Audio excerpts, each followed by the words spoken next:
शुरू करते हैं अल्लाह का नाम लेके बिस्मिल्लाहिर्रहमानिर्रहीम। अस्सलाम वालेकुम एवरीवन, मैं हूँ फिरदौस। आज का वीडियो का जो टॉपिक है वो है रियलिटी ऑफ वक्फ बोर्ड। क्या हिंदू के जमीन पर मुसलमान ने कब्जा कर रखा है, इस वीडियो में देखेंगे।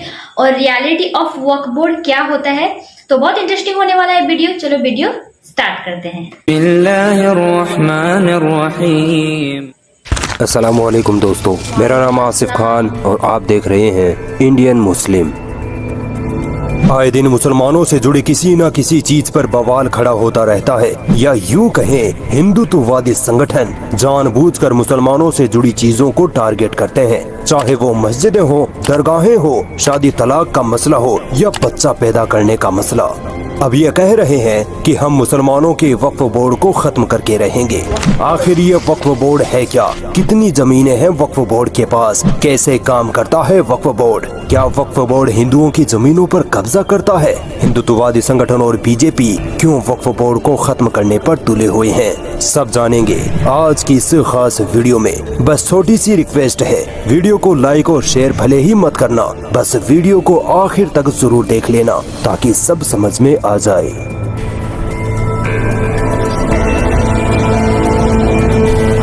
दोस्तों एकदम सिंपल जुबान में समझाऊं तो वक्फ बोर्ड एक ऐसा संगठन, ऐसा ट्रस्ट है जिसमें मुसलमानों द्वारा वक्फ की गई यानी दान या चैरिटी की गई प्रॉपर्टी का रख रखाव किया जाता है। वक्फ बोर्ड के अंडर मूवेबल और इमूवेबल दोनों तरह की प्रॉपर्टीज आती हैं। मूवेबल मतलब पैसे, शेयर्स, बर्तन या अनाज वगैरह, और इमूवेबल प्रॉपर्टी मतलब घर, जमीन, मस्जिद, मदरसे वगैरह। वक्फ बोर्ड के अंडर सिर्फ मुसलमानों द्वारा दान की गई ही प्रॉपर्टी शामिल की जाती है। ये बात ध्यान रखिएगा। जब कोई मुसलमान अल्लाह की राह में लोगों की खिदमत की नीयत से कोई प्रॉपर्टी वक्फ करता है तो उस प्रॉपर्टी की जिम्मेदारी वक्फ बोर्ड उठाता है। दान की गई या वक्फ की गई जमीन पर हॉस्पिटल, स्कूल, कॉलेज, मस्जिद, मदरसे, कब्रिस्तान, मुसाफिर खाना कुछ भी बनाया जा सकता है, बशर्ते कि वो जरूरतमंदों, गरीबों के काम आना चाहिए। फिर चाहे वो जरूरतमंद लोग किसी भी धर्म के हो सकते हैं। एक बार अगर कोई प्रॉपर्टी अल्लाह की राह में वक्फ कर दी गई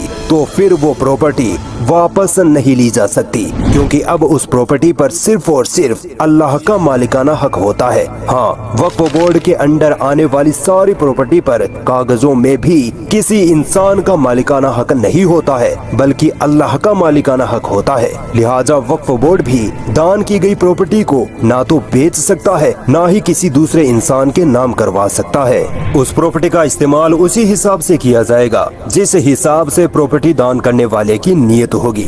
नीयत हॉस्पिटल बनाने की होगी तो हॉस्पिटल बनेगा, नीयत मस्जिद बनाने की होगी तो मस्जिद ही बनेगी। हाँ, कुछ वक्फ प्रॉपर्टीज ऐसी होती हैं जिनको वक्फ बोर्ड लीज पर या किराए पर भी दे सकता है ताकि उससे आमदनी हो सके, जैसे दुकानें वगैरह। एक होता है वक्फ बोर्ड जिसका नाम आप बार बार सुनते हैं, जबकि एक होता है सेंट्रल वक्फ काउंसिल। दोनों में फर्क क्या है? देखिए, भारत के अलग अलग राज्यों में मुसलमानों द्वारा दान की गई संपत्ति का रिकॉर्ड रखना, वक्फ की प्रॉपर्टी से आने वाली आमदनी का हिसाब रखना, चेक करना कि आमदनी और प्रॉपर्टी का इस्तेमाल सही जगह हो रहा है या नहीं, ये सब काम वक्फ बोर्ड की जिम्मेदारी है। हर राज्य में अलग अलग वक्फ बोर्ड हैं, जैसे यूपी सुन्नी वक्फ बोर्ड, पंजाब वक्फ बोर्ड, आसाम वक्फ बोर्ड वगैरह। भारत में टोटल 32 वक्फ बोर्ड्स हैं। इन सारे 32 वक्फ बोर्ड्स को कंट्रोल करने के लिए भारत सरकार द्वारा सेंट्रल वक्फ काउंसिल बनाया गया। अब इस सेंट्रल वक्फ काउंसिल का control ministry of minority affairs के पास होता है। फिलहाल माइनॉरिटी अफेयर्स की मंत्री स्मृति ईरानी है। उम्मीद है आप वक्फ बोर्ड का ढंग से मतलब समझ गए होंगे। चलिए अब आते हैं वक्फ बोर्ड के इतिहास पर। दोस्तों सवाल बनता है कि ये वक्फ बोर्ड का जो तरीका है वो इस्लामी तरीका है या यूं ही किसी ने बना दिया? दरअसल ये एक इस्लामी तरीका ही है जो कि गरीब जरूरतमंदों की खिदमत के लिए बनाया गया था। एक बार खैबर की जंग के बाद हजरत उमर रज़ियल्लाहु ताला अन्हु को एक जमीन का हिस्सा मिलता है। हजरत उमर रज़ियल्लाहु ताला अन्हु इस जमीन के मुतालिक नबी सल्लल्लाहु अलैहि वसल्लम के पास जाते हैं और पूछते हैं कि या रसूल अल्लाह, मैं इस जमीन को किसी अच्छे काम में लगाना चाहता हूँ, आप मुझे बताइए कि इस जमीन का मुझे क्या करना चाहिए। आप सल्लल्लाहु अलैहि वसल्लम ने फरमाया कि इसे अल्लाह की राह में वक्फ कर दो और इससे होने वाले फायदे जरूरतमंदों की खिदमत में इस्तेमाल करो। इसके बाद मोहम्मद बिन तुगलक के दौर में वक्फ की जमीनों का सिस्टमेटिक तरीके से रखरखाव शुरू किया गया और फिर मुगलों के दौर में और बेहतर तरीके से इस पर ध्यान दिया गया। आजाद भारत में सन 1954 में पहली बार वक्फ एक्ट पास किया गया और फिर इस एक्ट को 1995 में खत्म कर दूसरा एक्ट बनाकर वक्फ बोर्ड को और मजबूत और सिस्टमेटिक बनाया गया। आपको ये सुनकर हैरानी हो सकती है कि भारतीय रेलवे और भारतीय सेना के बाद पूरे भारत में सबसे ज्यादा प्रॉपर्टी वक्फ बोर्ड के पास है। 2022 के सरकारी आंकड़ों के मुताबिक पूरे भारत में वक्फ बोर्ड की 7,62,595 प्रॉपर्टीज है। सबसे ज्यादा प्रॉपर्टी यूपी वक्फ बोर्ड के पास है, फिर पश्चिम बंगाल और फिर पंजाब के पास। अब सवाल पैदा होता है कि आखिर वक्फ बोर्ड के पास इतनी सारी प्रॉपर्टीज आई कहां से? दान में इतनी सारी प्रॉपर्टीज मिलना तो दिमाग में जचता नहीं है। दरअसल दोस्तों, भारत पर मुसलमानों ने तकरीबन 800 सालों तक राज किया है। इस पीरियड में मुसलमानों और मुस्लिम बादशाहों की जो जमीनें थीं, बाद में उनको वक्फ बोर्ड के अंडर ले लिया गया। इसके अलावा भारत पाकिस्तान का जब बंटवारा हुआ तब भारत से जो मुसलमान पाकिस्तान चले गए थे उनकी भी सारी प्रॉपर्टीज, घर, खेत, सब कुछ वक्फ बोर्ड के अंडर आ गई। वक्फ बोर्ड के कानून के अनुसार आज अगर भारत में कोई ऐसी प्रॉपर्टी या जमीन हो जहां इस्लाम से जुड़ा कोई काम सालों से होता हुआ आ रहा हो, जैसे मस्जिद, मदरसे, दरगाहें, कब्रिस्तान वगैरह, तो वो प्रॉपर्टी भी ऑटोमेटिक वक्फ बोर्ड के अंडर आ सकती है। इसी कानून को लेकर हिंदुत्ववादी संगठनों ने वक्फ बोर्ड पर बवाल मचाया हुआ है, जिसके बारे में आगे बात करेंगे।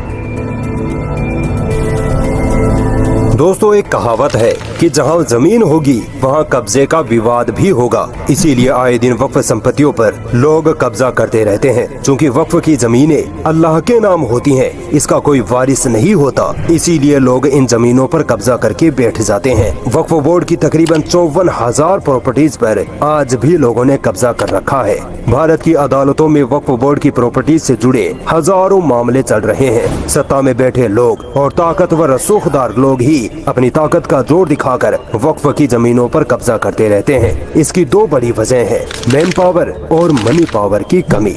वक्फ बोर्ड के पास ना तो मैन पावर है ना ही मनी पावर। वक्फ बोर्ड के पास ऐसे हाई प्रोफाइल पढ़े लिखे मुसलमान अफसर नहीं है जो वक्फ बोर्ड को ढंग से संभाल सके। इसी तरह वक्फ प्रॉपर्टीज के मैनेजमेंट के लिए भी वक्फ बोर्ड के पास पैसे नहीं है। विकिपीडिया के अनुसार पूरे भारत में वक्फ बोर्ड के पास 1.2 लाख करोड़ की प्रॉपर्टीज हैं और इन प्रॉपर्टीज से हर साल 12,000 करोड़ की कमाई हो सकती है। मगर अफसोस की बात है, इतनी बड़ी प्रॉपर्टीज से हर साल सिर्फ 150 करोड़ की ही कमाई होती है, जो भी वक्फ कर्मचारियों और वक्फ संपत्तियों के रखरखाव में खर्च हो जाती है। यकीन मानिए, अगर वक्फ संपत्तियों का ढंग से मैनेजमेंट किया जाए तो इससे बहुत से गरीब यतीम मुसलमानों की आर्थिक मदद की जा सकती है, मुसलमानों की गरीबी दूर की जा सकती है, शिक्षा के क्षेत्र में मुसलमानों को आगे बढ़ाया जा सकता है। मगर वक्फ बोर्ड के अधिकारियों के निकम्मेपन की वजह से कुछ भी नहीं हो रहा है।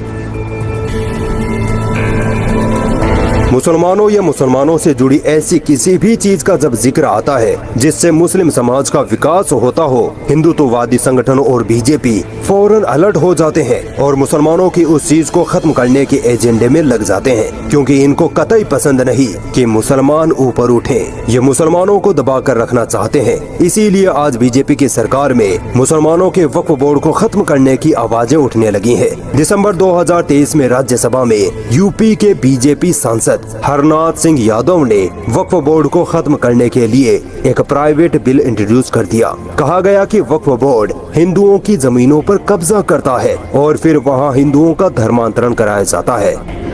मानवर एक्ट के अकूत शक्ति संपन्न अधिकारों के प्रावधान देकर ऐसा लगता है मानो मात्र हिंदू, सिख, जैन, बौद्ध आदि की संपत्तियों पर कब्जा करने के लिए यह एक्ट विगत सरकार ने बनाया है।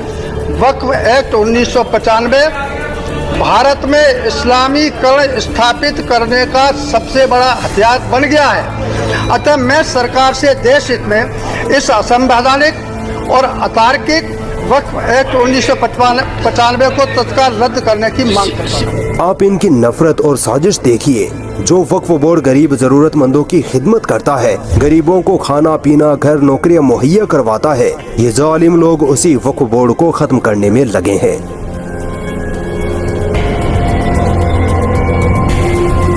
हिंदुओं को एक फेक न्यूज से बड़ा डराया जाता है कि वक्फ बोर्ड के पास इतनी पावर है कि वो हिंदुओं की किसी भी जमीन पर अपना दावा कर सकता है, और अगर वक्फ बोर्ड किसी की जमीन पर दावा कर दे तो वो जमीन वक्फ बोर्ड की हो जाएगी। इसीलिए अगर हिंदुओं को सुरक्षित रहना है तो वक्फ बोर्ड को खत्म करना ही पड़ेगा।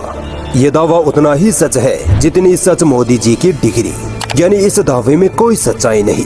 वक्फ बोर्ड 1995 एक्ट की धारा 40 में लिखा है कि अगर वक्फ बोर्ड को किसी प्रॉपर्टी पर शक हो कि ये प्रॉपर्टी वक्फ बोर्ड की है तो वक्फ बोर्ड उस प्रॉपर्टी पर नोटिस भेज सकता है। अब वो प्रॉपर्टी कैसी होगी, किसकी होगी?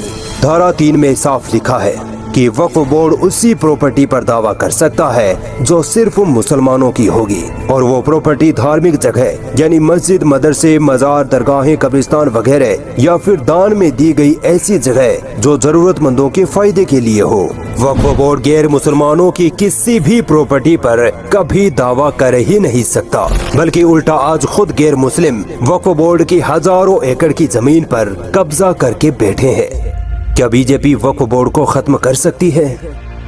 देखिए, आज बीजेपी के पास जितनी पावर है, जिस तरह भारत की सारी एजेंसियां, सीबीआई, ईडी, मीडिया, अदालतें, प्रशासन सब बीजेपी की मुट्ठी में कैद है, उसे देखते हुए ये कहने में कोई हिचकिचाहट नहीं कि बीजेपी वक्फ बोर्ड को खत्म कर मुसलमानों द्वारा दान की गई वक्फ की सारी प्रॉपर्टी को अपने कब्जे में कर सकती है, और इसके बाद कोई हंगामा भी नहीं होगा, क्योंकि हिंदुओं को तो ये कह दिया जाएगा कि देखो हमने मुसलमानों पर एक्शन ले लिया है, मुसलमानों के वक्फ बोर्ड को खत्म कर दिया है। हिंदू खुश हो जाएंगे और भर भर के बीजेपी को वोट कर देंगे। देखिए, ये कड़वा है मगर सच है कि भारत के हिंदुओं को अब देश से कोई मतलब नहीं रहा, उनको बस मुसलमानों पर एक्शन चाहिए बस। कुछ दिन पहले ही मोदी जी ने मुसलमानों को डायरेक्ट टारगेट किया और मुसलमानों को घुसपैठिया तक कह डाला, सिर्फ इसलिए क्योंकि उनको हिंदुओं के वोट चाहिए थे।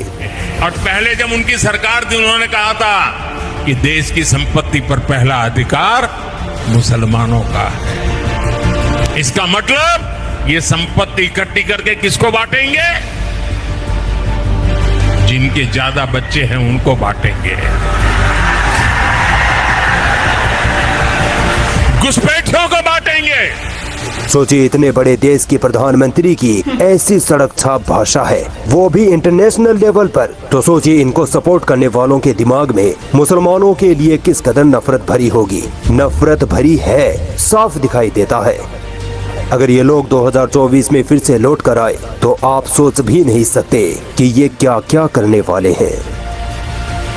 उम्मीद आई होप आपको वीडियो बहुत अच्छी लगी होगी। इसमें एक्चुअल में बताया गया है, मतलब एक्चुअल में जो मतलब दुनिया में हो रहा है, जैसे कि मतलब लोग भी कर रहे हैं और गवर्नमेंट भी कर रहा है, जैसे कि हिंदू मुस्लिम में झगड़ा, मैंने हर कोई मैं मानती हूँ कि हर कोई भी ऐसा, हिंदू लोग ऐसा नहीं होते, मतलब सबका सोच ऐसा नहीं होता। तो इसे बताया कि जो सबसे ज्यादा जो प्रॉपर्टी है वो वक्फ बोर्ड, जो कि मस्जिद बनाना, मदरसा बनाना और कब्रिस्तान और ये सब में सबसे ज्यादा जो मतलब जमीन है वो मुसलमान के वक्फ बोर्ड के इसमें दान करा जाता है, जो कि किसी का नाम में नहीं होता, वो अल्लाह के नाम में ही वो दान हो जाता है। पहले के राजा महाराजा जब उनके मतलब थे तब से जो भी कुछ बना है सब कुछ वक्फ बोर्ड का नाम में हो जाता है। तो यही बात बताया गया इसमें, एक्चुअली में वक्फ बोर्ड होता क्या है और किसे वक्फ बोर्ड बोलते हैं, ये बात बताया गया। तो बहुत अच्छा लगा वीडियो। आई होप आपको भी वीडियो बहुत अच्छा लगा होगा। अगर वीडियो अच्छा लगे तो चैनल को सब्सक्राइब कर देना, वीडियो को लाइक कर देना। अस्सलाम वालेकुम।